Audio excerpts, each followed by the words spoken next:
We tend to think of archaeology as a gentle profession. Careful people with soft brushes and clipboards, dusting off pottery shards and coins under a warm sun. And a lot of the time, that's exactly what it is. But every so often, that brush uncovers something that makes even a hardened veteran stop cold. Something that the person who buried it 2,000 years ago desperately, specifically, did not want anyone to find. Or worse, wanted found, as a warning. Because the ground doesn't just keep our treasures, it keeps our fears, our cruelties, the things we did in the dark when we were frightened or hungry or convinced the dead might come back for us. And when an archaeologist digs those things up, they're not just finding an artifact. They're reading a message, written in bone, from a mind that thought in ways we can barely comprehend. Today, I want to show you those messages, the most genuinely terrifying discoveries archaeologists have ever made. And I want to promise you something up front, because this is a topic drowning in internet nonsense. Every single one of these is real, documented, studied by scientists. No hoaxes, no legends, just the true, unsettling record of what human beings are capable of, kept safe in the earth, waiting for us to find it. Let's begin with the dead who were not allowed to rest.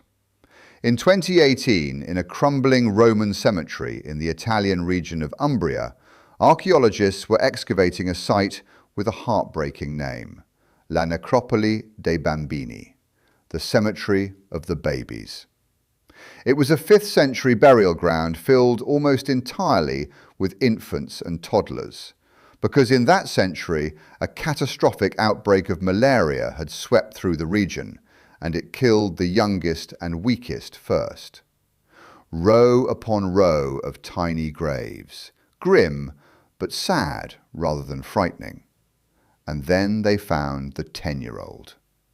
The body was older than any other at the site, a child of about 10 lying on its side, and wedged deliberately, forcibly into its mouth was a rock, a stone placed there on purpose, jamming the jaws open.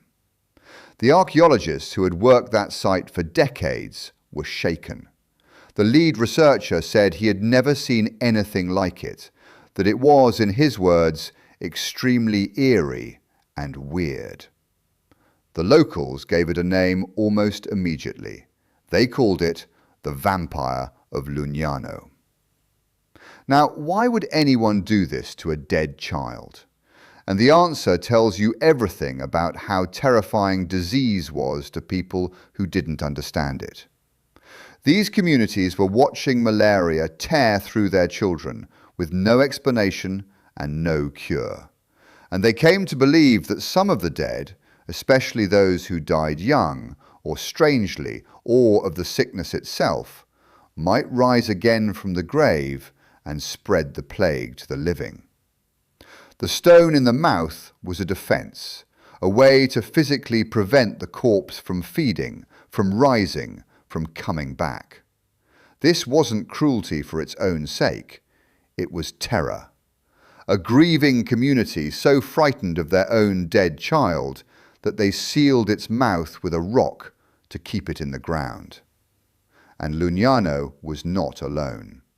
Because across Eastern Europe, archaeologists have uncovered an entire tradition of these anti-vampire burials, and some of them are even more chilling.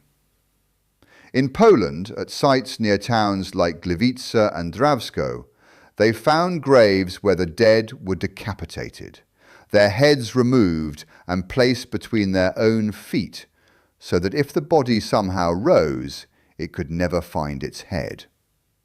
They found skeletons buried with iron sickles laid across the throat, positioned so that if the corpse tried to sit up, the blade would slice its own neck open. Others were pinned to the earth with stakes, or buried face down so they'd dig the wrong way, deeper into the ground, if they ever clawed toward the surface. One woman was buried with a sickle over her throat and a padlock on her toe. And here's the detail that turns this from a folklore curiosity into something genuinely haunting. When scientists studied these Polish vampires, they found that most of them hadn't died of violence or anything unusual at all. Many were simply victims of cholera epidemics, ordinary people who died suddenly, in waves, from a disease no one understood. Which means these weren't criminals or monsters. They were somebody's mother, somebody's neighbour, people whose only crime was dying at the wrong time, during a plague, and being feared for it. The living were so terrified that they took iron and stone to the bodies of people they had loved. That's the real horror. Not vampires. Us. Let's move from the dead who were feared to the dead who were chosen. Because if you want a discovery that combines beauty and dread in a way that never quite leaves you, you have to go high into the Andes Mountains. On the frozen summits of volcanoes in Argentina, Peru, and Chile, archaeologists have found children. Perfectly, impossibly preserved children, hundreds of years old, from the height of the Inca Empire. The most famous is a teenage girl the researchers called La Doncella, the maiden. She was discovered near the peak of a 22,000-foot volcano, frozen solid for 500 years. And she is so perfectly preserved that she does not look dead. She looks asleep. Her skin, her hair, her internal organs, even the fine hairs on her arms, all intact. You can see her eyelashes. Scientists have described looking at her as one of the most unsettling experiences of their careers, because every instinct screams that this is a living person who will wake up at any moment. But she won't, because La Doncella was a sacrifice. The Inca practiced a ritual we call capacocha, in which specially selected children, often the most beautiful and healthy, were taken on a long pilgrimage, fattened and honoured, given corn beer and coca leaves, and then led to the tops of the highest mountains, where they were left to die in the cold, offered to the gods. Chemical analysis of La Doncella's hair tracked her final year, the change in her diet, the increasing amounts of alcohol and coca in the months before her death, and then the mountain. She was likely sedated and simply fell asleep in the freezing air and never woke. She was around 15 years old. And the terrifying thing, the thing that lingers, is how serene it all looks. There's no violence in her face, just a child dressed in fine clothing, sitting cross-legged on top of the world, kept perfectly and peacefully dead for 5 centuries by the very cold that killed her. Now let's go into the swamp, because Northern Europe has a way of preserving its dead that is arguably the most unsettling of all, and it has given us some of the most disturbing forensic evidence in archaeology. They're called the bog bodies. Across Denmark, Ireland, Germany, and Britain, the acidic, oxygen-starved peat bogs act like a natural pickling agent, preserving human bodies for thousands of years with astonishing fidelity. Skin, hair, facial expressions, even the contents of the stomach. And the reason these particular people ended up in the bogs is the disturbing part. Because these weren't burials, they were, overwhelmingly, killings. Take the Tolland man from Denmark, over 2,000 years old, and so well preserved that when he was first discovered, the people who found him called the police, convinced they'd stumbled on a recent murder victim. His face is calm, peaceful, eyes gently closed, with the faint stubble of a beard. He looks like he's dreaming. And around his neck is the leather noose that strangled him to death. Others are worse. The Lindo man from England suffered what researchers call overkill. He was struck on the head, garroted, and had his throat cut, seemingly all at once, a threefold death. Another, a bog body found with a broken leg and a slit throat. Many of these people were killed with a violence far beyond what was needed to simply end a life, which points, scientists believe, to ritual sacrifice. They were offerings to the gods of the bog, killed in specific ceremonial ways and pushed down into the black water.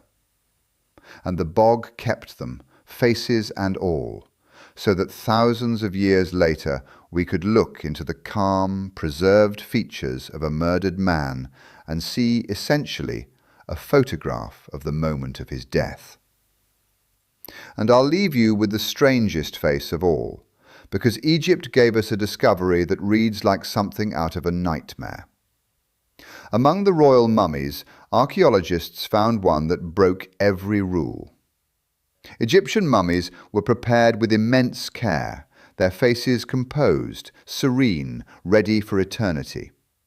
But this one, a mummy now known as the Screaming Woman and a similar Screaming Man, was found with its head thrown back and its mouth frozen wide open in what looks unmistakably like a scream of agony, a silent, eternal shriek. For a long time, people assumed the worst, that this was someone who had died in terrible pain or been improperly, carelessly embalmed. But recent studies have complicated the picture in a fascinating way. In at least one case, the body was found to have been embalmed with expensive, imported materials, frankincense, juniper, which means this was not a careless burial. This was someone treated with great care. So the leading and slightly eerie explanation now is that the mouth may have simply fallen open at the moment of death and stiffened that way through rigor mortis before the embalmers could close it, meaning we may be looking at the actual physical instant of this person's death, locked onto their face and preserved for over 3,000 years. Either way, the effect is the same. You open a coffin expecting the calm face of eternity, and instead a 3,000-year-old corpse is screaming up at you. So what do we make of all this? The sealed mouths, the sickles at the throat, the frozen children, the strangled men in the bog, the screaming face. I think there's a thread, and it's a very human one. Every single one of these discoveries is really a record of fear. Fear of disease, so profound that people mutilated the bodies of their own children. Fear of the gods, so total that they sacrificed the healthiest among them on a mountaintop. Fear of the dark forces of the world, appeased with a life pushed down into a swamp. These aren't the artifacts of monsters. They're the artifacts of people exactly like us, facing a terrifying and unexplained world with the only tools they had: ritual, superstition, and sometimes terrible violence. And that's what makes them so unsettling. Not that they're alien, but that they're familiar. Because underneath the strangeness, every one of these discoveries is the same simple human thing. People who were afraid, doing desperate things to feel safe. The brush uncovers the bone, and what it really reveals is the fear that put it there.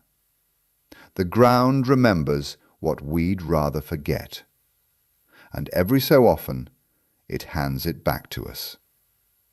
Thanks for watching, and until next time, keep looking up, and maybe don't dig too deep.